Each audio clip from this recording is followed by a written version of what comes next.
ഉറക്കെ പറഞ്ഞേ ആമേൻ. അടുത്ത് നിൽക്കുന്നവരൊക്കെ ഷെയ്ക്കാൻഡ് കൊടുത്തുകൊണ്ട് പറഞ്ഞേ ആമേൻ. ഈശോ നമ്മളെ അനുഗ്രഹിക്കട്ടെ എന്ന് പറഞ്ഞേ. ഈശോ നമ്മളെ അനുഗ്രഹിക്കട്ടെ.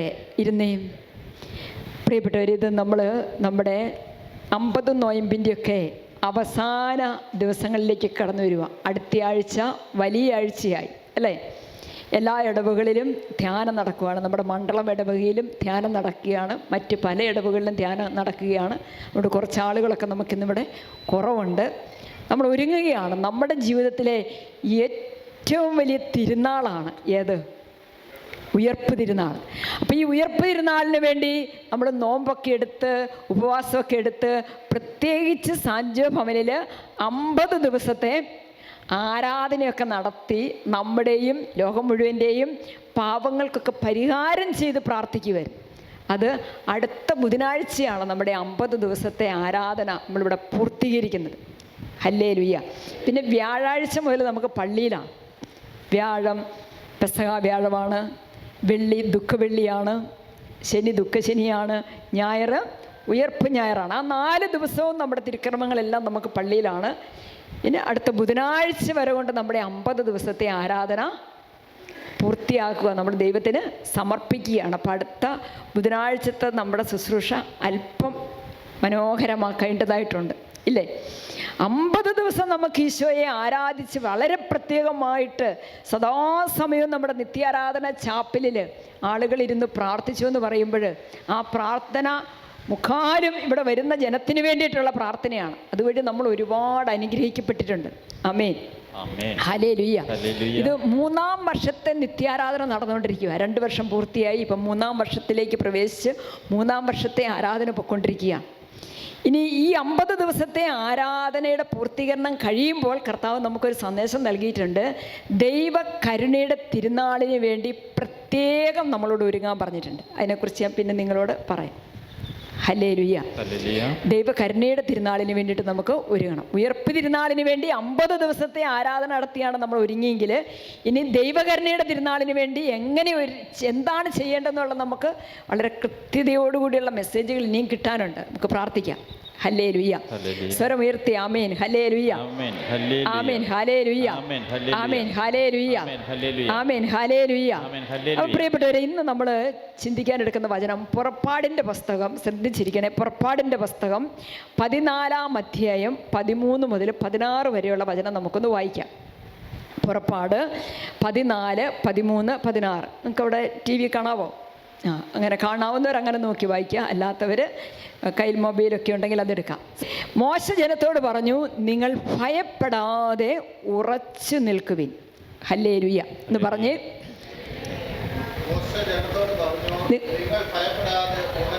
ഉറച്ചു നിൽക്കുക. മോശ ജനത്തോട് പറഞ്ഞു, നിങ്ങൾ ഭയപ്പെടാതെ ഉറച്ചു നിൽക്കുക. ഹല്ലേലൂയ. ഈ മോശ ആരാ മോശ? ഇസ്രായേലിനെ ഈ അടിമത്തത്തിൽ നിന്ന് മോചിപ്പിക്കാൻ വേണ്ടി ദൈവം വളരെ പ്രത്യേകമായിട്ട് തിരഞ്ഞെടുത്ത പ്രവാചകനാണ് മോശ. അപ്പം മോശ തന്നെ ജനത്തോട് പറയുന്നത് എന്താണെന്ന് നോക്കിക്കേ. നിങ്ങൾ എന്ത് ചെയ്യാൻ പാടില്ല? ഭയപ്പെടരുത്, നിങ്ങൾ ഉറച്ചു നിൽക്കണം. ഹല്ലേലൂയ. നിങ്ങൾക്ക് വേണ്ടി ഇന്ന് കർത്താവ് ചെയ്യാൻ പോകുന്ന രക്ഷാകൃത്യം നിങ്ങൾ കാണും. ഹല്ലേലൂയ. ആ വചനം ഒന്ന് പറഞ്ഞേ. നിങ്ങൾക്ക് വേണ്ടി ഇന്ന്. ആ വചനം വളരെ പ്രധാനപ്പെട്ടതാ. ഇന്ന്, ഈ നിമിഷം പറഞ്ഞേ. ഇന്ന്, ഈ നിമിഷം കർത്താവ് നിങ്ങൾക്ക് വേണ്ടി ചെയ്യാൻ പോകുന്ന രക്ഷാകൃത്യം നിങ്ങൾ കാണും. ഹല്ലേലൂയ എന്ന് പറഞ്ഞാൽ എന്താണ്? കർത്താവിൻ്റെ പ്രവൃത്തികളൊന്നും പിന്നെയല്ല, അതിപ്പോഴാണ്. ഇപ്പം വേണ്ടത് ദൈവം നമ്മുടെ ജീവിതത്തിൽ ചെയ്യും. അതാണ് വചനം പറയുന്നത്. നിങ്ങൾക്ക് വേണ്ടി ഇന്ന്, ഇപ്പോൾ, ഈ നിമിഷം കർത്താവ് എന്തോ വലിയ കാര്യങ്ങൾ ചെയ്യാൻ പോകുന്നു. എന്നിട്ട് വചനം പറയുകയാണ്, ഇന്ന് കണ്ട ഈജിപ്തുകാരെ ഇനിമേൽ നിങ്ങൾ കാണുകയില്ല. കർത്താവ് നിങ്ങൾക്ക് വേണ്ടി യുദ്ധം ചെയ്തുകൊള്ളും. നിങ്ങൾ ശാന്തരായിരുന്നാൽ മതി. ഹല്ലേലൂയ. കർത്താവ് മോശയോട് പറഞ്ഞു, നീ എന്തിന് എന്നെ വിളിച്ച് കരയുന്നു?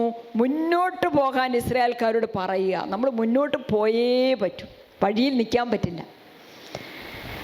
നമ്മൾ യാത്രക്കാരാണ്, നമ്മൾ ഒരിക്കലും വഴിയിൽ നിൽക്കേണ്ടവരല്ല. ഇത് മോശയുടെ നേതൃത്വത്തിൽ ഇസ്രായേൽ ജനം ഈജിപ്തിൻ്റെ അടിമത്തിൽ നിന്ന് രക്ഷപ്പെട്ട് മുന്നോട്ട് പോകുമ്പോൾ അവർക്ക് പലതരത്തിലുള്ള പരിഭ്രാന്തി, അസ്വസ്ഥതകൾ, ബുദ്ധിമുട്ടുകളൊക്കെ അവർക്ക് അനുഭവപ്പെട്ടു.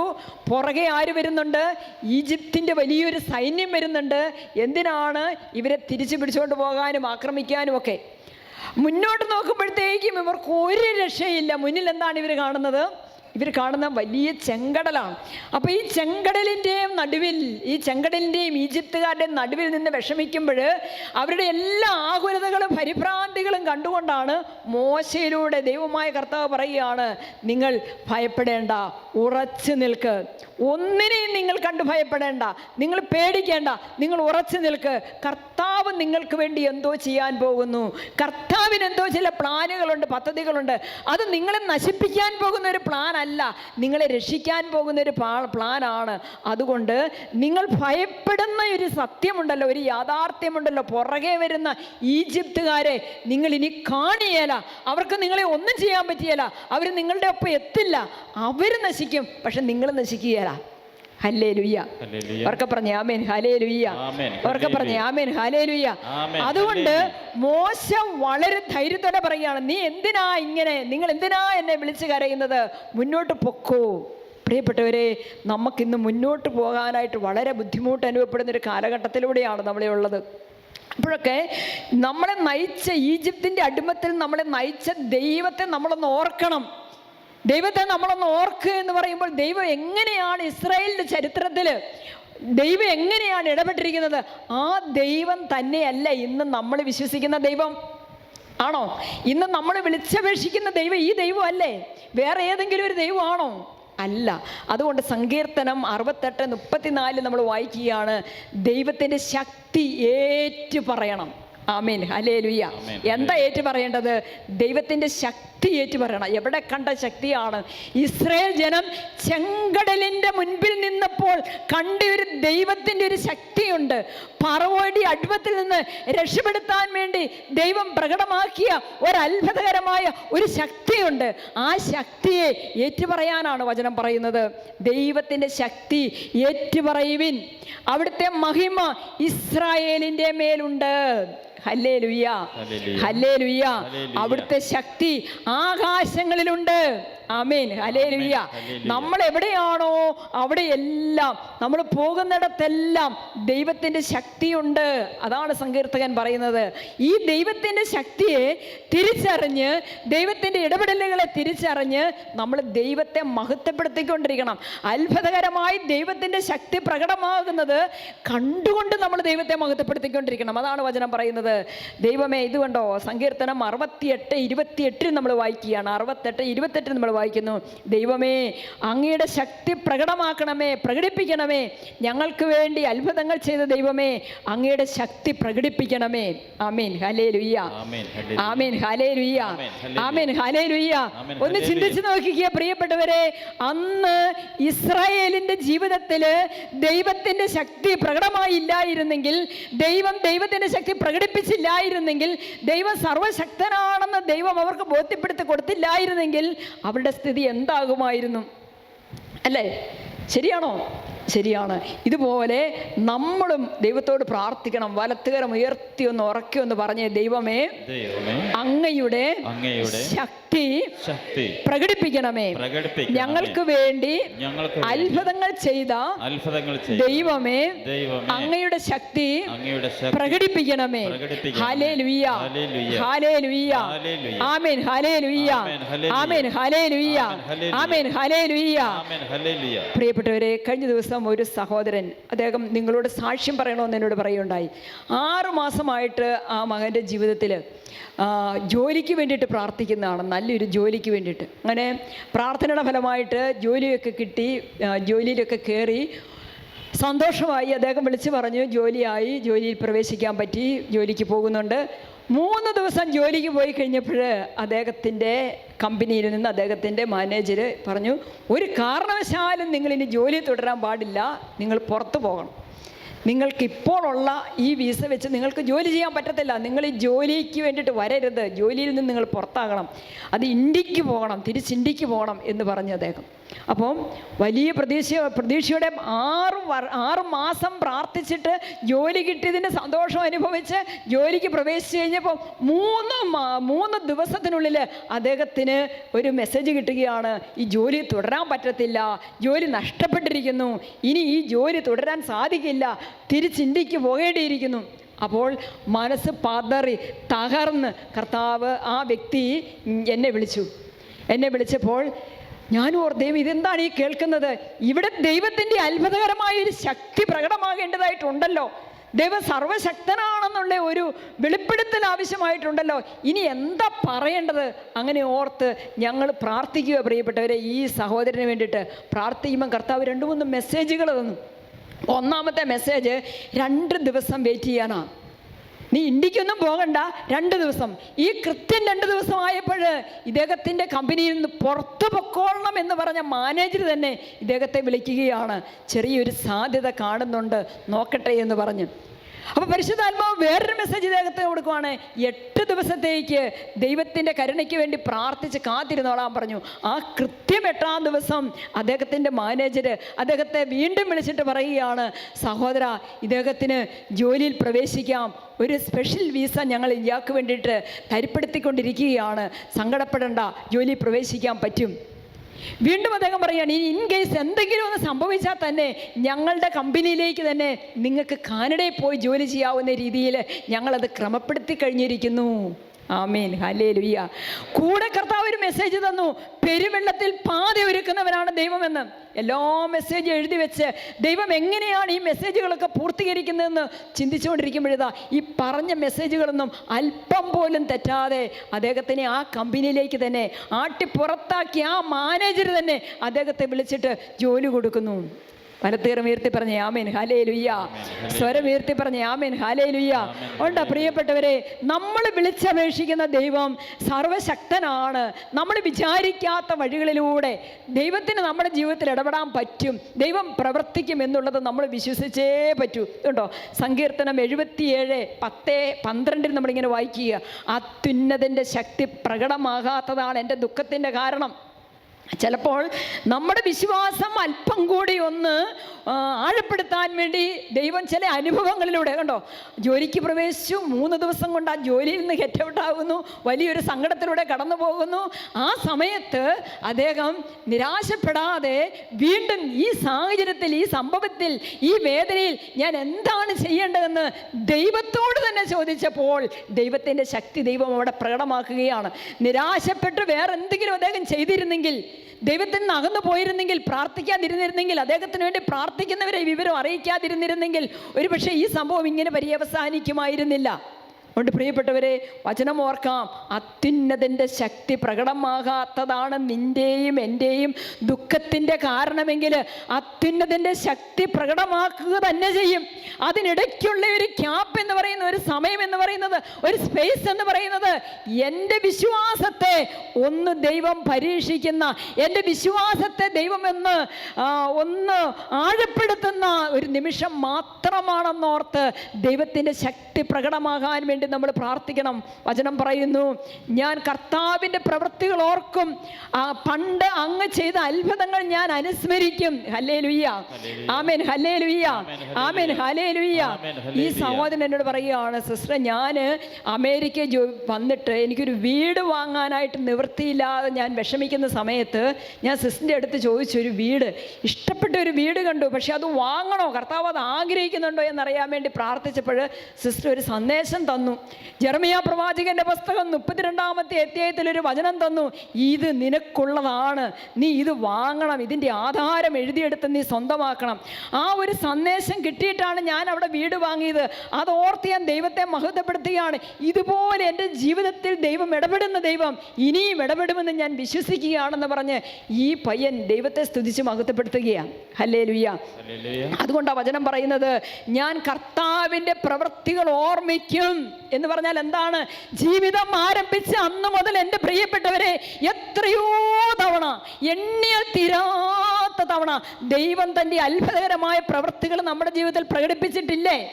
ഓർക്കണം, അത് ഓർത്തെടുത്ത് ദൈവത്തെ മഹത്വപ്പെടുത്തണം. വചനം പറയുന്നു, പണ്ട് അങ്ങ് ചെയ്ത അത്ഭുതങ്ങൾ ഞാൻ അനുസ്മരിക്കും, ഞാൻ അങ്ങയുടെ സകല പ്രവൃത്തികളെയും, എൻ്റെ ജീവിതത്തിൽ ദൈവമേ നീ ചെയ്ത സകല പ്രവൃത്തികളെയും ഞാൻ ധ്യാനിക്കും, അങ്ങയുടെ അത്ഭുതകരമായ പ്രവൃത്തികളെ പറ്റി ഞാൻ ചിന്തിക്കും.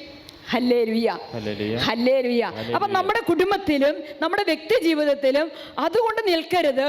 ഈ ഇസ്രായേൽ ജനത്തെ, ദൈവത്തിന് വേണ്ടി സ്വന്തം ഒരു ജനത്തെ ഈജിപ്തിൻ്റെ അടിമത്തിൽ നിന്ന് രക്ഷിച്ചപ്പോൾ മുതൽ ദൈവം എത്രയോ സർവശക്തനായ ദൈവമാണെന്ന് വെളിപ്പെടുത്തി തന്ന വചനങ്ങളെല്ലാം നമ്മൾ ഏറ്റു പറഞ്ഞ് ദൈവത്തിൻ്റെ ശക്തി എൻ്റെയും നിങ്ങളുടെയും ജീവിതത്തിൽ തക്ക സമയത്ത് പ്രകടമാകുന്നതിന് വേണ്ടി നമ്മൾ പ്രാർത്ഥിക്കണം.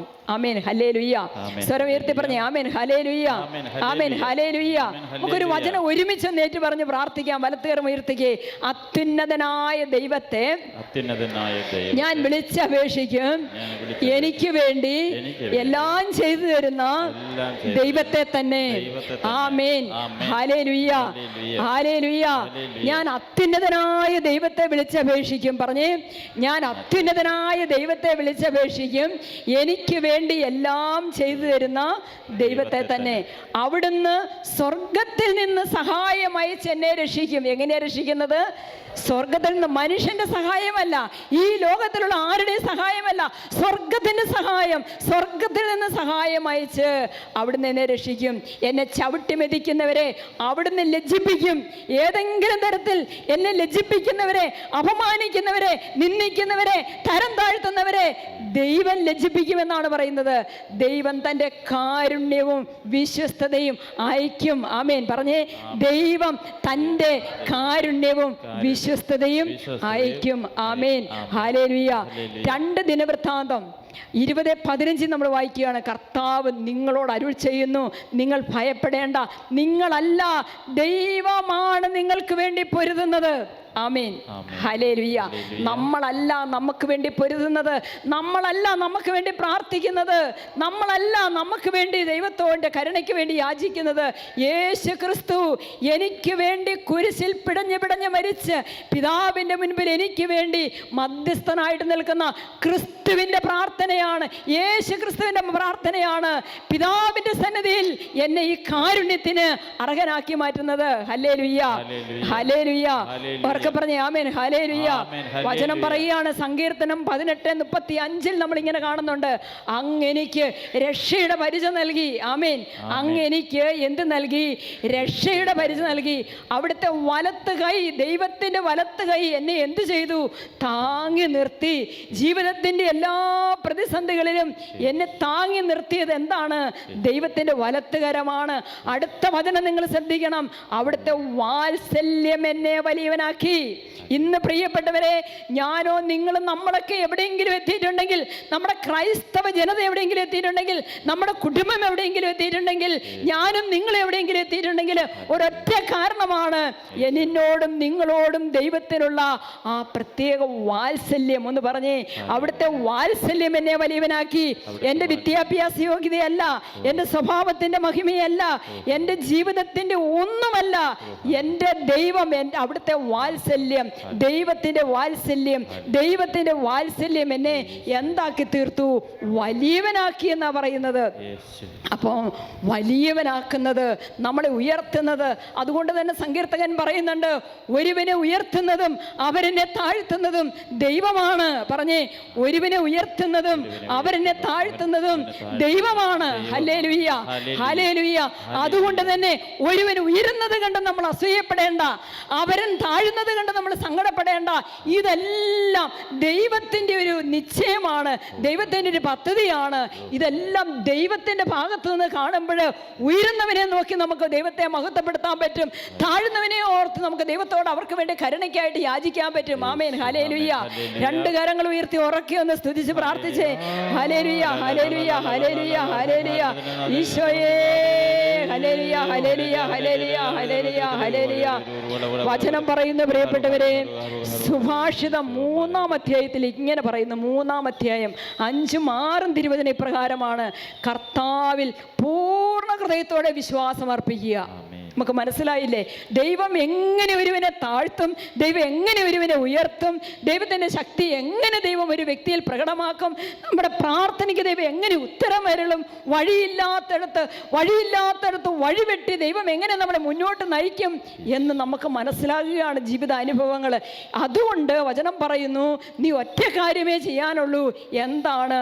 പൂർണ്ണ ഹൃദയത്തോടെ എന്ത് ചെയ്യണം? കർത്താവിൽ വിശ്വാസമർപ്പിക്കണം. ഹല്ലേലൂയ. പൂർണ്ണ ഹൃദയത്തോടെ കർത്താവിൽ വിശ്വാസം അർപ്പിക്കുക എന്ന് പറഞ്ഞാൽ പ്രിയപ്പെട്ടവരെ, എന്താണ് അർത്ഥം? ഞാൻ വിശ്വസിക്കുന്ന ദൈവം സർവശക്തനായ ദൈവമാണെന്ന്, കരുണാമയനായ ദൈവമാണെന്ന് ഞാൻ വിശ്വസിക്കുകയാണ്. ഹല്ലേലൂയ. ദൈവത്തിൻ്റെ കരുണയെന്ന് പറയുന്നത് എന്താണ് നമുക്കറിയാമല്ലോ. എന്താ ദൈവത്തിൻ്റെ കരുണ? നമുക്ക് അർഹിക്കാത്തത് തരുന്നതാണ് ദൈവത്തിൻ്റെ കരുണ. അർഹിക്കുന്നത് പറയുന്ന ശിക്ഷയാണ്. കാരണം നമുക്ക് പാപമുണ്ട്, നമ്മൾ തിന്മയിലാണ്, നമുക്ക് ബലഹീനതകളുണ്ട്, വീഴ്ചകൾ സംഭവിച്ചിട്ടുണ്ട്, പാപം ചെയ്തിട്ടുണ്ട്. അപ്പം നമുക്ക് അർഹിക്കുന്നെന്ന് പറയുന്ന ശിക്ഷയാണ്. പക്ഷേ ദൈവം നമുക്ക് തരുന്ന ശിക്ഷയല്ല, പിന്നെ എന്താണ്? ദൈവം നമുക്ക് തരുന്ന രക്ഷയാണ്. ഹല്ലേലൂയ. യോഹന്നാന്റെ സുവിശേഷം 3:16 മുതലൊന്ന് വായിക്കുമ്പോൾ നമുക്കത് വളരെ കൃത്യമായിട്ട് മനസ്സിലാകും. അതുകൊണ്ടാണ് പറയുന്നത്, കരുണ എന്ന് പറഞ്ഞാൽ അർഹിക്കാത്തത് ലഭിക്കുന്നതാണ്. കരുണ അർഹിക്കാത്തത് ലഭിക്കുന്നതാണ്. പെട്ടെന്ന് കേൾക്കുമ്പോൾ നമുക്ക് സംശയം തോന്നും. അപ്പോൾ പെട്ടെന്ന് ചോദിക്കണം, എന്താ അർഹിക്കുന്നത്? അർഹിക്കുന്നത് ശിക്ഷയല്ലേ? പക്ഷേ എനിക്ക് കിട്ടിക്കൊണ്ടിരിക്കുന്നത് എന്താണ്? രക്ഷയാണ് എനിക്ക് കിട്ടിക്കൊണ്ടിരിക്കുന്നത്. അപ്പോൾ അർഹിക്കാത്തത് എന്തെല്ലാം എനിക്ക് വേണോ അതെല്ലാം എനിക്ക് തരുന്ന എൻ്റെ ദൈവമാണ്. അത് ദൈവത്തിൻ്റെ കരുണയിൽ നിന്നാണ് എനിക്ക് ലഭിക്കുന്നത്. വായിക്കാം യോഹന്നാന്റെ സുവിശേഷം 3:16 മുതൽ. എന്തെന്നാൽ അവനിൽ വിശ്വസിക്കുന്ന ഏവനും നശിച്ചു പോകരുത്, നിത്യജീവൻ പ്രാപിക്കണം. അതാണ് ആ വാക്ക് നമ്മൾ ഓർക്കണം. നമ്മളാരും നശിച്ചു പോകാൻ ദൈവത്തിന് കാണാൻ പറ്റില്ല. നമ്മളാരും നശിച്ചു പോകരുത്. പിന്നെ എന്ത് ചെയ്യണം? നിത്യജീവൻ പ്രാപിക്കണം. പറഞ്ഞേ, നമ്മൾ എന്ത് ചെയ്യണം? നിത്യജീവൻ പ്രാപിക്കണം. പിന്നെ ഈ നിത്യജീവൻ പ്രാപിക്കാൻ വേണ്ടി തൻ്റെ ഏകജാതനെ നൽകുവാൻ തക്കവിധം നിത്യജീവൻ ആരിലൂടെ ഉള്ളൂ? യേശു ക്രിസ്തുവിലൂടെയാണ്. ക്രിസ്തുവിൽ വിശ്വസിക്കുന്നവർക്കാണ്, ക്രിസ്തുവിനെ രക്ഷകനും നാഥനുമായി സ്വീകരിച്ചിരിക്കുന്നവർക്കാണ് ഈ നിത്യജീവൻ. അതുകൊണ്ട് ഈ നിത്യജീവൻ ബാക്കി ഏകജാതനെ നൽകുവാൻ തക്കവിധം ദൈവം ലോകത്തെ അത്രമാത്രം സ്നേഹിച്ചു. ഹല്ലേലൂയ. വാക്കി എന്നാൽ ശിക്ഷ ഉണ്ടെന്നവിടെ പറയുന്നുണ്ട്. ആർക്കാണ് ശിക്ഷ? ആർക്കാണ് രക്ഷ? അത് വളരെ കൃത്യമായിട്ട് അവിടെ എഴുതിയിട്ടുണ്ട്. പറഞ്ഞേ, ദൈവം തൻ്റെ പുത്രനെ ലോകത്തിലേക്ക് അയച്ചിട്ടും ലോകത്തെ ശിക്ഷയ്ക്ക് വിധിക്കാനല്ല, പ്രത്യുത അവൻ വഴി ദൈവം അഭിഷേകം ചെയ്തയച്ച തൻ്റെ പുത്രനെ ഈ ലോകത്തിലേക്ക് അയച്ചത് അവൻ വഴി എല്ലാവരും സകലരും യേശു ക്രിസ്തുവിലൂടെ രക്ഷ പ്രാപിക്കണം. ബാക്കി അവനിൽ വിശ്വസിക്കുന്ന ഒരുവൻ പോലും ശിക്ഷയ്ക്ക് വിധിക്കപ്പെടുന്നില്ല. ആമേൻ. പറഞ്ഞേ, അവനിൽ വിശ്വസിക്കുന്ന ഒരുവൻ പോലും ശിക്ഷയ്ക്ക് വിധിക്കപ്പെടുന്നില്ല. വലത്തേറെ ഉയർത്തി പറഞ്ഞേ ആമേൻ. Hallelujah, hallelujah. ഇപ്പം ഞാൻ പറഞ്ഞില്ലേ, കർത്താവിൽ പൂർണ്ണ ഹൃദയത്തോടെ വിശ്വാസം അർപ്പിക്കുക എന്ന് പറയുമ്പോൾ എനിക്ക് ജോലി കിട്ടും, എനിക്ക് വീട് വെക്കാൻ പറ്റും, എനിക്ക് ആ കാര്യം നടന്നു കിട്ടും. ആ താൽക്കാലികമായി ഈ ലോകത്തിൻ്റെ കാര്യങ്ങളിലേക്ക് മനസ്സ് കുടുങ്ങിപ്പോകാതിരിക്കാൻ വേണ്ടിയിട്ടാണ് ഇതിനപ്പുറത്തേക്ക് എന്നെ അനുഗ്രഹിച്ചുയർത്തുന്ന ഒരനുഗ്രഹമാണ് ക്രിസ്തുവിലൂടെ എനിക്ക് തരുന്നതെന്ന് നമ്മൾ മനസ്സിലാക്കാൻ വേണ്ടിയ സിസ്റ്റർ വചനം വായിക്കാൻ പറഞ്ഞത്. എന്താണ് ആ വചനത്തിൻ്റെ അവസാനം? ഒന്നും കൂടെ വായിച്ചേ. വിശ്വസിക്കുന്ന ഒരുവനും ശിക്ഷയ്ക്ക് വിധിക്കപ്പെടുന്നില്ല, വിശ്വസിക്കാത്തവനോ ദൈവത്തിൻ്റെ ഏകജാതന്റെ നാമത്തിൽ വിശ്വസിക്കായിക മൂലം നേരത്തെ തന്നെ ശിക്ഷയ്ക്ക് വിധിക്കപ്പെട്ടിരിക്കുന്നു. ആമേൻ. ഇതാണ് ശിക്ഷാവിധി. പ്രിയപ്പെട്ടവരെ, ഞാൻ നിങ്ങളോട് പറഞ്ഞില്ലേ, ഒന്ന് നിങ്ങൾക്ക് ഏറ്റവും ഇഷ്ടമുള്ള ഈശോയുടെ മുഖം ഒന്ന് കാണാൻ പറഞ്ഞപ്പം ഞാൻ മനസ്സിൽ കണ്ട മുഖം നിങ്ങൾ ആരും കണ്ടില്ല. അതേതായിരുന്നു? ഞാൻ മാത്രം മനസ്സിൽ കണ്ട മുഖം, വാനം മേഘങ്ങളിൽ എല്ലാത്തിനും പ്രതിഫലം സമ്മാനവുമായി ഇറങ്ങി വരുന്ന തമ്പുരാന്റെ തിരുമുഖം. ഹല്ലേലൂയ. ആർക്കാണ് ഈ ശിക്ഷാവിധി, യേശുവിൻ്റെ വരവ്, ക്രിസ്തുവിൻ്റെ രണ്ടാം വരവ് ആർക്കാണ് ഭയം ജനിപ്പിക്കുന്നത്? അത് ഓർക്കുമ്പോൾ, ഈശോയുടെ ആ മുഖം കാണാൻ പറയുമ്പോൾ ഭയം ജനിക്കുന്നത് ആർക്കാണ്? ഈശോയെ രക്ഷകനും നാഥനുമായി സ്വീകരിച്ച് യേശു ക്രിസ്തുവിൽ വിശ്വസിക്കാൻ പറ്റാത്തവർക്ക് മാത്രമേ ഉള്ളൂ. നമ്മളൊക്കെ ക്രിസ്തുവിൽ വിശ്വസിക്കാൻ കൃപ കിട്ടിയവരല്ലേ? ആണോ? പിന്നെ നമ്മൾ എന്തിനാ ഭയപ്പെടുന്നത്? നമ്മൾ വിശ്വസിച്ചാൽ മതി. അതുകൊണ്ടാണ് പൂർണ്ണ ഹൃദയത്തോടെ, കർത്താവിൽ പൂർണ്ണ ഹൃദയത്തോടെ വിശ്വാസം അർപ്പിക്കുക. എന്നിട്ടൊരു വചനം, അതിൻ്റെ തൊട്ടടുത്തൊരു വചനമുണ്ട്, സ്വന്തം ബുദ്ധിയെ ആശ്രയിക്കരുത്. ഒന്ന് പറയാവോ? സ്വന്തം ബുദ്ധിയെ ആശ്രയിക്കരുത്. അത് ഇടയ്ക്കിടയ്ക്കൊക്കെ നമ്മൾ പറഞ്ഞുകൊണ്ടിരിക്കണം. സ്വന്തം ബുദ്ധിയെ ആശ്രയിച്ച് മുന്നോട്ട് പോകുമ്പോൾ നമ്മൾ വിചാരിക്കും, ദൈവത്തെ കൂടാതെ, ദൈവത്തിൽ വിശ്വസിക്കാതെ തന്നെ, ദൈവത്തോടൊത്ത് ജീവിക്കാതെ തന്നെ പല കാര്യങ്ങളും നടന്നുകൊള്ളും. പല കാര്യങ്ങളും നടക്കുമായിരിക്കാം. പക്ഷേ എൻ്റെ ജീവിതത്തിലെ ഏറ്റവും അടിസ്ഥാനപരമായിട്ട് എനിക്ക് ലഭിക്കേണ്ട ഒരു കൃപ, അത് നിത്യജീവനാണ്. ഈ നിത്യജീവനിലേക്കുള്ള എൻ്റെ പ്രവേശനത്തിൻ്റെ അടിസ്ഥാനമെന്ന് പറയുന്നത് പിതാവയച്ച പുത്രനിൽ യേശു ക്രിസ്തുവിനെ വിശ്വസിക്കുക എന്നുള്ളതാണ്. ഹല്ലേലൂയ. കരത്തുകരം ഉയർത്തി പറഞ്ഞ ആമേൻ. ഹല്ലേലൂയ. സ്വരം ഉയർത്തി പറഞ്ഞ ആമേൻ. ഹല്ലേലൂയ. ഇനി തലയിലൊന്ന് തൊട്ടോർ പറഞ്ഞ്, ഈ ബുദ്ധിയൊന്നും വിശ്വസിക്കണ്ടെന്നും, ഈ ബുദ്ധിയൊന്നും വിശ്വസിക്കേണ്ട. അടുത്തിരിക്കുന്നവരുടെ തലയെ തൊട്ടിട്ട് പറഞ്ഞ്, ആ ബുദ്ധിയും വിശ്വസിക്കേണ്ടെന്നും. ആ ബുദ്ധിയിൽ നിന്ന് വരുന്നതോ, ഈ ബുദ്ധിയിൽ നിന്ന് വരുന്നതോ എന്നെ നിത്യരക്ഷയിലേക്ക് നയിക്കുന്നതാകണമെന്ന് ഇല്ല. ശരിയല്ലേ? ആണോ? അതെ. ഇന്ന് നിങ്ങൾ വീട്ടിൽ പോയിട്ട് യോഹന്നാന്റെ സുവിശേഷം 3-ാം അധ്യായം 16 മുതലുള്ള തിരുവചനം വായിക്കണം. 16 മുതലുള്ള തിരുവചനം വായിക്കണം. Hallelujah, hallelujah. അതുകൊണ്ട് ആരെങ്കിലും നമ്മുടെ കുടുംബത്തിൽ നമുക്ക് ഏറ്റവും പ്രിയപ്പെട്ടവരെന്ന് കരുതുന്ന ആരെങ്കിലും സ്വന്തം ബുദ്ധിയിൽ വിശ്വസിച്ച് മുന്നോട്ടിരിക്കുകയാണെങ്കിൽ, യേശുവിനെ രക്ഷകനും നാഥനുമായി സ്വീകരിച്ചിട്ടില്ലെങ്കിൽ, യേശുവിലൂടെ പിതാവ് നമുക്ക് നൽകുന്ന നിത്യരാജ്യത്തിലേക്ക് പ്രവേശിക്കാൻ നമ്മൾ അയോഗ്യരായി തീർന്നുകൊണ്ടിരിക്കുകയാണെങ്കിൽ, അവർക്ക് വേണ്ടി നമ്മൾ എന്ത് ചെയ്യണം? തീഷ്ണതയോടെ പ്രാർത്ഥിക്കണം. അവർക്ക് വേണ്ടി നമ്മൾ എന്ത് ചെയ്യണം? തീഷ്ണതയോടെ പ്രാർത്ഥിക്കണം. ഹല്ലേലൂയ. സ്വരം ഉയർത്തി പറഞ്ഞേ ആമേൻ. ഹല്ലേലൂയ, ആമേൻ. ഹല്ലേലൂയ, ആമേൻ. ഹല്ലേലൂയ, ആമേൻ. ഹല്ലേലൂയ.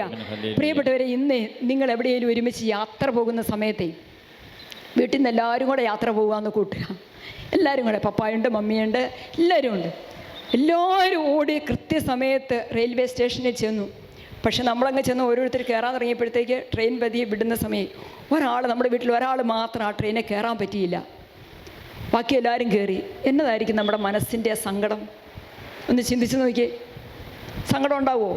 പുറത്തായി പോയ വ്യക്തിയെക്കുറിച്ച് അകത്തായിരിക്കുന്നവർക്ക് വിഷമമുണ്ടോ? നമ്മുടെ ആ യാത്രയ്ക്ക് ഒരു ആനന്ദം വരുമോ? പിന്നെ വരുമോ? ചിലപ്പോൾ കൊച്ചായിരിക്കാം, ചിലപ്പോൾ ഭാര്യയായിരിക്കാം, ചിലപ്പോൾ അമ്മയായിരിക്കാം. ആരെങ്കിലും നമുക്ക് ഏറ്റവും വേണ്ടപ്പെട്ട ഒരു വ്യക്തി നമ്മുടെ കൂടത്തിൽ, നമ്മുടെ വണ്ടിയിൽ, നമ്മുടെ ട്രെയിനിൽ കൃത്യസമയത്ത് കയറിയിട്ടില്ല, ഒരാൾ മിസ്സായി പോയി എന്ന് തോന്നിക്കഴിഞ്ഞാൽ പിന്നെ ആ യാത്രയ്ക്ക് ഒരു ആനന്ദം ഉണ്ടോ? സന്തോഷമുണ്ടോ? പിന്നെ നമ്മൾ എന്ത് ചെയ്യും? അന്നേരം എടുത്ത് ചാടാൻ പറ്റിയല്ലോ. പിന്നെ എന്ത് ചെയ്യും? ഏറ്റവും അടുത്ത സ്റ്റോപ്പിൽ ഇറങ്ങാൻ നോക്കും, ഒന്നിച്ചാകാൻ നോക്കും. ഈ സ്വർഗരാജ്യത്തിലേക്ക് പുത്രൻ തമ്പുരാൻ വാനമേഘങ്ങളിലേക്ക് ഇങ്ങോട്ട് ഇറങ്ങി വരുമ്പോഴത്തേക്കുണ്ടല്ലോ, നമ്മളെല്ലാവരും അത്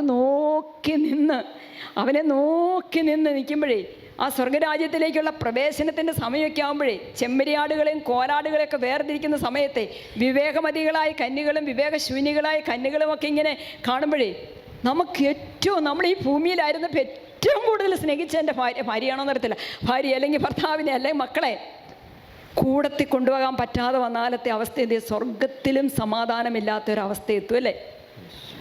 ശരിയാണോ? ഇവിടെ ഇങ്ങനെയൊക്കെ ആയിപ്പോയി. സ്വർഗത്തിലെങ്കിലും പോയി സമാധാനത്തോടെ ഇരിക്കാമെന്നല്ല നമ്മൾ വിചാരിക്കുന്നത്. അപ്പോൾ സ്വർഗത്തിലെങ്കിലും സമാധാനത്തോടെ സന്തോഷത്തോടെ ഇരിക്കണമെങ്കിൽ കൂട്ടത്തിൽ, കുടുംബത്തിലുള്ള എല്ലാത്തിനെയും ഉറപ്പുവരുത്തണം. ഹല്ലേലൂയ. ഉറപ്പുവരുത്തണം. എവിടെ ഉണ്ടാകുമെന്ന്? സ്വർഗത്തിലും എൻ്റെ കൂടെ ഉണ്ടാകുമെന്ന്. സ്വർഗത്തിലും എൻ്റെ കൂടെ എൻ്റെ ഭാര്യ ഉണ്ടാകണം. ഒന്ന് പറഞ്ഞേ, സ്വർഗത്തിലും എൻ്റെ കൂടെ, ഇവിടെയോ നരകം, ഇനി സ്വർഗത്തിലും വരുവാണോ എൻ്റെ കൂടെ? അല്ലേ, അങ്ങനെയല്ല. സ്വർഗത്തിലും എൻ്റെ കൂടെ എൻ്റെ മക്കളുണ്ടാകണം, എൻ്റെ ജീവിത പങ്കാളി ഉണ്ടാകണം, എൻ്റെ ഭർത്താവ് ഉണ്ടാകണം, എൻ്റെ അമ്മ ഉണ്ടാകണം, എന്നെ ഒത്തിരി ദ്രോഹിച്ചു എന്നാൽ എൻ്റെ അമ്മായിയമ്മ ഉണ്ടാകണം. ഇങ്ങനെ എല്ലാവരെയും ചേർത്ത് പിടിച്ച് ഒറ്റയ്ക്ക് പോകാൻ പറ്റിയല്ല. ഒറ്റയ്ക്ക് പോയിട്ടുണ്ട് ഒരു സമാധാനവും കിട്ടത്തില്ല. Hallelujah, hallelujah. ഓർക്കെ പറഞ്ഞ ആമേൻ, ഹല്ലേലൂയ. സ്വരം ഉയർത്തി പറഞ്ഞ ആമേൻ, ഹല്ലേലൂയ, ആമേൻ, ഹല്ലേലൂയ. അതുകൊണ്ട് പ്രിയപ്പെട്ടവരെ, രക്ഷപ്പെടാൻ സാധ്യതയുണ്ടോ സാധ്യതയില്ല ഇതൊന്നും നമുക്കറിയത്തില്ല, തമ്പുരാന് മാത്രമേ അറിയത്തുള്ളൂ. എന്നാലും ചില ലക്ഷണപ്പെശകളൊക്കെ സ്വന്തം ബുദ്ധിയിൽ ആശ്രയിച്ചങ്ങ് പോകുന്നുണ്ടല്ലോ. ഈ വചനത്തിനോ ഈ കുദാശകൾക്കോ ഈ വൈദികർക്കോ ഈ സന്യസ്തർക്കോ ഇവർ പറയുന്ന വചനത്തിനോ ഒന്നും വലിയ വിലയൊന്നും കൽപ്പിക്കേണ്ട കാര്യമില്ല. ഇതൊക്കെ തൊഴിലില്ലാത്തവരുടെ തൊഴിലാണ് എന്നൊക്കെ കരുതി നമ്മളങ്ങ് മുന്നോട്ട് പോകുമ്പോഴുണ്ടല്ലോ, അതൊക്കെ നമ്മുടെ ബുദ്ധിയിൽ നിന്ന് വരുന്ന കാര്യങ്ങളാണ്. അതൊക്കെ നമ്മൾ അവഗണിച്ച് കളഞ്ഞിട്ട് കർത്താവിൻ്റെ വചനത്താൽ കുദാശകളാൽ വിശുദ്ധീകരിക്കപ്പെടാത്ത ഒരു ജീവിതം നിത്യതയ്ക്ക് വേണ്ടി ഒരുക്കപ്പെടുന്നില്ലെന്നാണ് എനിക്ക് തോന്നുന്നത്. ശരിയാണോ? വചനം പറയുന്നു, നിന്റെ എല്ലാ പ്രവൃത്തികളും എന്ന് പറഞ്ഞ്, നിന്റെ എല്ലാ പ്രവൃത്തികളും ദൈവ വിചാരത്തോടെ ആകട്ടെ, അവിടുന്ന് നിനക്ക് വഴി തെളിച്ചു തരും. പറഞ്ഞേ, അവിടുന്ന് നിനക്ക് വഴി തരും. ഒരു ഷെയ്ക്കാൻ്റെ കൊടുത്തിട്ട് പറഞ്ഞേ, അവിടുന്ന് നിന്റെ വഴി മുടക്കുമെന്ന് പറയരുത്. ചിലരങ്ങനെ പറയും അല്ലേ, അവിടുന്ന് നിനക്ക് വഴി തെളിച്ചു തരുമെന്നാണ് ഞാൻ പറഞ്ഞു തന്നത്. അങ്ങനെ ഒന്ന് പറഞ്ഞേ, അവിടുന്ന് നിനക്ക് വഴി തെളിച്ചു തരും. നമ്മൾ ആ ഒരു വചനം മറ്റുള്ളവരോട് ഇങ്ങനെ സ്നേഹത്തോടെ ആശംസിക്കുന്നതിൻ്റെ ഫലമായിട്ട് തന്നെ എന്താ സംഭവിക്കുന്നറിയാവോ? ആ വഴിയുടെ ബ്ലോക്കൊക്കെ മാറുക. ആമേൻ, ഹല്ലേലൂയ. അത് നമുക്കറിയാവുന്നത് കൊണ്ടാണ് വഴി തെളിച്ചു തരുമെന്ന് നമ്മൾ ആരോടും പറയാറില്ല. കാരണം അവർക്കൊക്കെ വഴി തെളിയാതിരിക്കാൻ വേണ്ടിയിട്ട് നമ്മളതൊന്നും പറയാറില്ല. അപ്പോൾ വചനം എന്ന് പറഞ്ഞേ, അവിടുന്ന് നിനക്ക് വഴി തെളിച്ചു തരും. ഒന്നുകൂടെ പറഞ്ഞേ, അവിടുന്ന് നിനക്ക് വഴി തെളിച്ചു തരും. ആമേൻ, ഹല്ലേലൂയ, ആമേൻ, ഹല്ലേലൂയ. കർത്താവ് വഴി തെളിച്ചു തരാൻ തുടങ്ങുമ്പോൾ എന്താ സംഭവിക്കുന്നറിയോ? പ്രഭാഷകന്റെ പുസ്തകം 33-17 ഒരു മനോഹരമായ വചനമുണ്ട്. കർത്താവിൻ്റെ അനുഗ്രഹം നിമിത്തം ഞാൻ മുൻപന്തിയിലെത്തി. ആമേൻ, ഹല്ലേലൂയ. ഒന്ന് പറഞ്ഞേ, കർത്താവിൻ്റെ അനുഗ്രഹം നിമിത്തം ഞാൻ മുൻപന്തിയിലെത്തി. ആമേൻ, ഹല്ലേലൂയ. മുന്തിരിപ്പഴം ശേഖരിക്കുന്നവനെ പോലെ ചക്ക് നിറച്ചു. ഹല്ലേലൂയ. മുന്തിരിപ്പഴം ശേഖരിക്കുന്നവനെ പോലെ ഞാൻ ചക്ക് നിറച്ചു. ഹല്ലേലൂയ. ഉണ്ട് പ്രിയപ്പെട്ടവരെ, മുൻപിലെത്തണോ? പലരും മുൻപിലെത്താനായിട്ട് മുൻപിൽ ഓടുന്നുണ്ട്, പക്ഷെ മുൻപിലെത്തുന്നില്ല. കാരണം എന്താണ്? കർത്താവിനെ കൂടാതെയാണ് ഓടുന്നത്. ഇവിടെ പറയുന്നുണ്ടോ? വചനം വളരെ കൃത്യമായിട്ട് പറയാണ്, കർത്താവിൻ്റെ അനുഗ്രഹം നിമിത്തം മാത്രമേ പ്രിയപ്പെട്ടവരാ, സാമ്പത്തികമായിട്ടാണേലും വിദ്യാഭ്യാസപരമായിട്ടാണേലും ഏത് വിധത്തിലാണ്, ഈ ആത്മീയമായ തലത്തിലാണെങ്കിലും നിനക്ക് എവിടെ എത്താൻ പറ്റുള്ളൂ? മുൻപിലെത്താൻ പറ്റുള്ളൂ. കർത്താവിൻ്റെ അനുഗ്രഹം വേണം. അതിന് വേണ്ടിയിട്ടാണ് നമുക്ക് നല്ല ബോധ്യമുള്ള മനുഷ്യരുടെ കൂട്ടായ്മയാണിത്. ഹല്ലേലൂയ. അല്ലെ, ഈ പൊരുവെയിലത്ത് ഈ പൊരുവെയിലത്ത് നമ്മളിങ്ങനെ ത്യാഗമൊക്കെ ഏറ്റെടുത്ത് ഇവിടെ വന്നിരുന്ന് വളരെ തീഷ്ണതയോടെ ആഗ്രഹത്തോടെ ഈ വചനമൊക്കെ കേൾക്കണമെങ്കിൽ നമുക്കറിയാം, ദൈവത്തിന് മാത്രമേ എന്നെ അനുഗ്രഹിക്കാൻ പറ്റുള്ളൂ. ദൈവത്തിൻ്റെ കൃപയാലല്ലാതെ, ദൈവത്തിൻ്റെ കരുണയാലല്ലാതെ എനിക്ക് മുൻപിലേക്ക് വരാൻ പറ്റില്ല, മുൻപിൽ നിൽക്കാൻ പറ്റില്ല, മുൻപിലെത്താൻ പറ്റില്ല. വലത്തേർ ഉയർത്തി പറഞ്ഞ ആമേൻ, ഹല്ലേലൂയ, ആമേൻ, ഹല്ലേലൂയ, ആമേൻ, ഹല്ലേലൂയ, ആമേൻ, ഹല്ലേലൂയ. ഒരു ഷെയ്ക്കാൻ്റെ കൊടുത്തിട്ട് പറഞ്ഞ, കർത്താവിൻ്റെ അനുഗ്രഹം നിമിത്തം നമുക്ക് മുൻപിലെത്താം. കർത്താവിൻ്റെ അനുഗ്രഹം നിമിത്തം നമുക്ക് മുൻപിലെത്താം. അതിൻ്റെ നെഞ്ചേലോട്ട് കരങ്ങളൊന്ന് വെച്ച്, എവിടെയാണ് മുൻപിലെത്തേണ്ടത്? ഇപ്പം ഏകദേശം മുൻപിലാണ് നിൽക്കുന്നത്. ലോകത്തിൻ്റെ മുൻപിലാണ് നമ്മളിപ്പോൾ മുൻപിൽ നിൽക്കുന്നത്. കർത്താവെ, വാനമേഘങ്ങളിൽ എഴുന്നള്ളി വരുന്ന കാര്യമാണ് പറഞ്ഞത്. എഴുന്നള്ളി വരുമ്പോൾ എനിക്ക് എവിടെ നിൽക്കണം? കർത്താവ് വാനമേഘങ്ങളിൽ എഴുന്നള്ളി വരുമ്പോൾ എവിടെ നിൽക്കുന്ന കാര്യമാണ് പറയുന്നത്? എനിക്ക് കർത്താവിൻ്റെ മുഖം കണ്ട് മുൻപിൽ നിൽക്കണം. ആമേൻ, ഹല്ലേലൂയ. അതാണ് സിസ്റ്റർ ഉദ്ദേശിച്ചത്. അല്ലാതെ സാമ്പത്തികമായിട്ട് മുൻപിലെത്തുന്ന കാര്യമല്ല, സൗന്ദര്യത്തിൽ മുൻപിലെത്തുന്ന കാര്യമല്ല, ഈ ലോകത്തിൻ്റെതായ ഏതെങ്കിലുമൊക്കെ പദവികളും അധികാരങ്ങളും മൂലം മുമ്പിലെത്തുന്ന കാര്യമല്ല. എൻ്റെ തമ്പുരാൻ്റെ മുഖത്തിൻ്റെ മുൻപിൽ ഞാൻ നിൽക്കുന്ന ഒരു നിമിഷമുണ്ട്. ഇപ്പോൾ ഈ ആഴ്ച നമ്മൾ ഈശോയുടെ കുരിശിലേക്ക് കണ്ണുകൾ ഉയർത്തുന്ന സമയമാണ്, അല്ലേ? കർത്താവിൻ്റെ കാൽവരിയിലെ കുരിശിലേക്ക് കണ്ണുകൾ ഉയർത്തുന്ന ഒരു സമയമാണ്. ഈ കാൽവരിയിലേക്ക് കണ്ണുകൾ ഉയർത്തുമ്പോൾ കുരിശനോട് സംസാരിക്കും. കർത്താവിൻ്റെ കുരിശിൽ കിടന്ന് ഈശോ മരണവേദനയാൽ പിടയുന്ന നിമിഷത്തിലും പറയേണ്ട കാര്യങ്ങൾ പറയാൻ മറന്നുപോയില്ല. പോയോ? പോയോ? കുരിശിലെ 7 വചനങ്ങൾ ഓർത്താൽ നമുക്കത് മനസ്സിലാകും. മരണവേദനയോട് പിടയുന്ന നിമിഷത്തിലും പറയേണ്ട കാര്യങ്ങളെല്ലാം വളരെ കൃത്യമായിട്ട് തന്നെ പറഞ്ഞ തമ്പുരാൻ ഇന്ന് ആ കുരിശിലേക്ക് വിശ്വാസത്തോടെ കണ്ണുകൾ ഉയർത്തുന്ന എല്ലാ മക്കളോട് സംസാരിക്കും. പ്രിയപ്പെട്ടവരെ, ഈശോ സംസാരിക്കും. കുരിശിൽ കിടക്കുന്ന കർത്താവ് എന്നോട് എന്താ സംസാരിക്കുന്നത് അതൊന്ന് കേൾക്കണം. ഹല്ലേലൂയ. അവർക്ക് പറഞ്ഞ ആമേൻ. ഹല്ലേലൂയ. സുഭാഷിതം 28, 25, 26 ഇങ്ങനെ വായിക്കുകയാണ്: കർത്താവിൽ ആശ്രയിക്കുന്നവരാകട്ടെ ഐശ്വര്യം നേടും. ഹല്ലേലൂയ. ഐശ്വര്യം എന്ന വാക്ക് പറയുമ്പോൾ ഈ ലോകത്തിൽ കിട്ടുന്ന ഒരു ഐശ്വര്യത്തെക്കുറിച്ച് അല്ല കേട്ടോ സിസ്റ്റർ പറയുന്നത്. ആത്മാവിൻ്റെ ഒരു ഐശ്വര്യമുണ്ട്, ആത്മാവിൻ്റെ ഒരു സൗന്ദര്യമുണ്ട്. ദൈവത്തിൽ ആശ്രയിക്കുന്നവർ ദൈവത്തിൽ നിന്ന് നേടുന്ന പരിശുദ്ധിയുടെ ഒരു ഐശ്വര്യമുണ്ട്. അതാണ് സിസ്റ്റർ ഉദ്ദേശിക്കുന്നത്. ഹല്ലേലൂയ. അവർക്ക് പറഞ്ഞ ആമേൻ. ഹല്ലേലൂയ. കർത്താവിൽ ആശ്രയിക്കുന്നവരാകട്ടെ ഐശ്വര്യം നേടും. പറഞ്ഞേ, കർത്താവിൽ ആശ്രയിക്കുന്നവനാകട്ടെ ഐശ്വര്യം നേടും. സ്വന്തം ബുദ്ധിയിൽ വിശ്വാസം അർപ്പിക്കുന്നവൻ ഭോഷനാണ്. ഒന്ന് പറഞ്ഞേ, സ്വന്തം ബുദ്ധിയിൽ വിശ്വാസം അർപ്പിക്കുന്നവൻ ഭോഷനാണ്. വലത്തുകരം ഉയർത്തി പറഞ്ഞേ, നീ ഒരു ഭോഷനാകരുതെന്ന് പറഞ്ഞേ. അടുത്തിരിക്കുന്നവരോട് പറ, നീ ഒരു ഭോഷനാകരുത്. ആരാ ഭോഷൻ? ആരാ ഭോഷൻ? സ്വന്തം ബുദ്ധിയിൽ വിശ്വാസം അർപ്പിക്കുന്നവൻ ഭോഷനാണ്. ഹല്ലേലൂയ. ഈ ബുദ്ധി ഉണ്ടല്ലോ, ഇത് ഈ ലോകത്തിൻ്റെതായ കാര്യങ്ങളെ നമ്മളോട് പറഞ്ഞു തരുള്ളൂ. ഇത് മറ്റൊരു കാര്യമുണ്ട്, ഇത് തീരും, പെട്ടെന്ന് തീരും, പെട്ടെന്ന് അവസാനിക്കും. നമ്മുടെ 20 വയസ്സ് ഓർക്കുന്നുണ്ടോ? 30 വയസ്സായത് ഓർക്കുന്നുണ്ടോ? നമുക്ക് 40 വയസ്സായത് ഓർക്കുന്നുണ്ടോ? 50 വയസ്സിലെത്തിയത് ഓർക്കുന്നുണ്ടോ? 60 വയസ്സിലെത്തിയത് ഓർക്കുന്നുണ്ടോ? 80 വയസ്സിലെത്തിയത് ഓർക്കുന്നുണ്ടോ? എല്ലാം കണ്ണ് തുറന്ന് നടക്കുന്നവർ ഇങ്ങനെ അങ്ങ് കടന്നു പോവുക അല്ലേ? ആണോ? അതെ. ഇതിനിടയ്ക്ക് എനിക്ക് വേണ്ടി കുരിശിൽ കിടന്ന് പിടഞ്ഞ് എൻ്റെ നിത്യനാശം ആഗ്രഹിക്കാൻ പറ്റാത്ത തമ്പുരാൻ എനിക്ക് വേണ്ടി പിതാവിൻ്റെ സന്നിധിയിൽ മധ്യസ്ഥം വഹിക്കുകയാണ്. വചനം പറയുന്നു, ജ്ഞാന മാർഗത്തിൽ ചരിക്കുന്നവൻ സുരക്ഷിതനായിരിക്കും. ആമേൻ, ആമേൻ. ഹല്ലേലൂയ.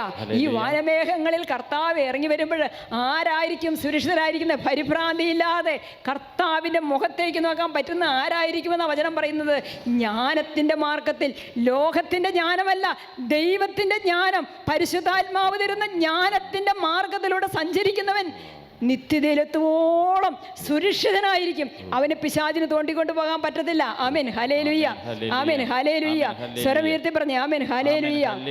ആമേൻ. ഹല്ലേലൂയ.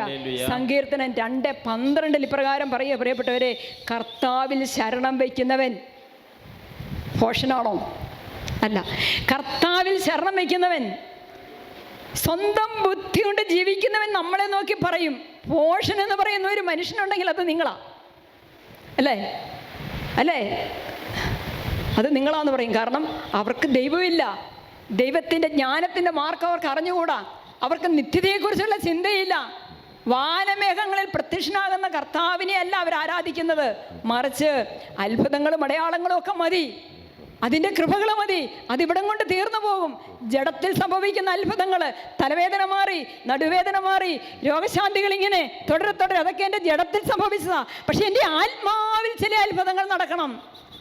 എൻ്റെ ആത്മാവിൽ നടക്കേണ്ട അത്ഭുതങ്ങൾ അത് ദൈവത്തിൻ്റെ കൃപയാലാണ്, പ്രസാദവരത്താലാണ്, ദൈവത്തിൻ്റെ കരുണയാലാണ്. വലത്തര ഉയർത്തി പറഞ്ഞേ, ആമേൻ. ഹല്ലേലൂയ. ഉറക്കെ പറഞ്ഞേ, ആമേൻ. ഹല്ലേലൂയ.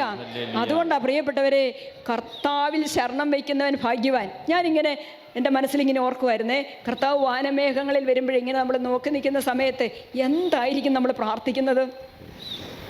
ഒന്ന് ചിന്തിച്ച് നോക്കിയേ, എന്തായിരിക്കും? എല്ലാവരുടെയും മനസ്സിൽ ഓരോ കാര്യങ്ങൾ വരട്ടെ. എന്തായിരിക്കും പ്രാർത്ഥിക്കുന്നത്?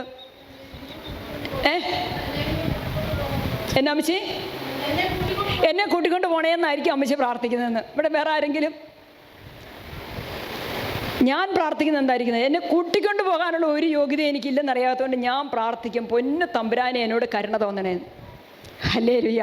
ഞാൻ എന്തായിരിക്കും പ്രാർത്ഥിക്കുന്നത്? എൻ്റെ പൊന്നു തമ്പുരാനെ എന്നോട് കരുണ തോന്നണേ. കാരണം ഈ കരുണയാണ് ദൈവം, സുവിശേഷത്തിൻ്റെ മുഴുവൻ അന്തസത്തയും കരുണയാണ്.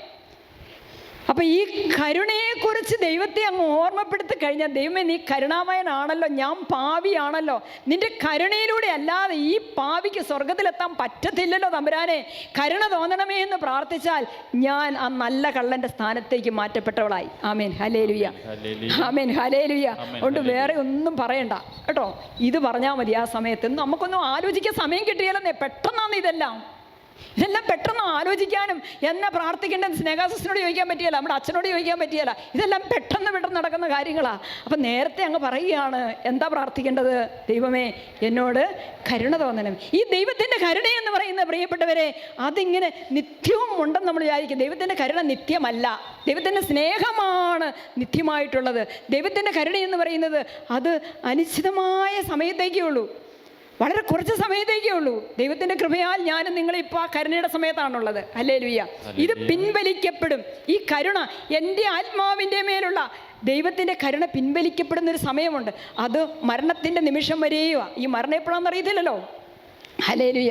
ശരി സിസ്റ്ററെ, ഞങ്ങൾ ക്രിസ്തു ഇങ്ങനെ വാനമേഘങ്ങൾ വരുമ്പം പ്രാർത്ഥിച്ചോളാം. എന്ത് പ്രാർത്ഥിച്ചോളാം? കരുണ തോന്നണേന്ന് പ്രാർത്ഥിച്ചോളാം. മതിയോ? ഇതെപ്പോഴാണെന്ന് അറിയത്തില്ലാത്തതുകൊണ്ട് എപ്പോഴും ഹൃദയത്തിലുണ്ടായിരിക്കേണ്ട പ്രാർത്ഥന എന്താ? ദൈവമേ ഈ ഭാവിയെ എന്നോട് കരുണ തോന്നണമേ എന്നാണ് പ്രാർത്ഥിക്കേണ്ടത്. പിന്നെ ആ സമയത്ത് സങ്കടം ഉണ്ടാകാതിരിക്കാൻ വേണ്ടിയും അതിന് ശേഷം സങ്കടം ഉണ്ടാകാതിരിക്കാൻ വേണ്ടി കൂടത്തിൽ ഉണ്ടാകണമെന്ന് ആഗ്രഹിക്കുന്നവരെല്ലാം കൂടെ പിടിച്ചോണം. ഹല്ലേലൂയ.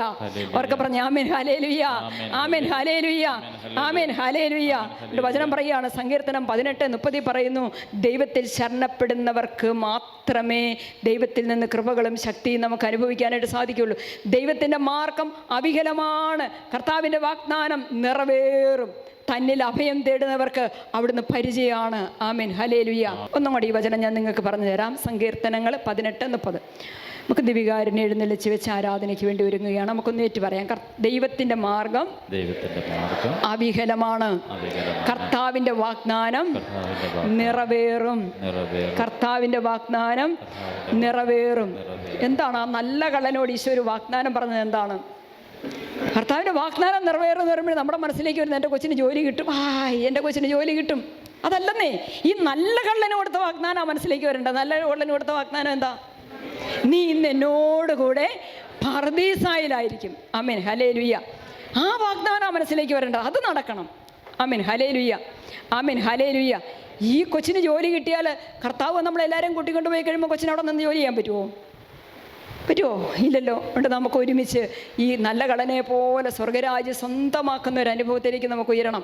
അതാണ് കർത്താവിൻ്റെ വാഗ്ദാനം നിറവേറും, തന്നിൽ അഭയം തേടുന്നവർക്ക് അവിടുന്ന് പരിചയമാണ്. പറഞ്ഞേ, തന്നിൽ അഭയം തേടുന്നവർക്ക് അവിടുന്ന് പരിചയമാണ്. ഹല്ലേലൂയ. സ്വരമുയർത്തി പറഞ്ഞേ ആമേൻ ഹല്ലേലൂയ.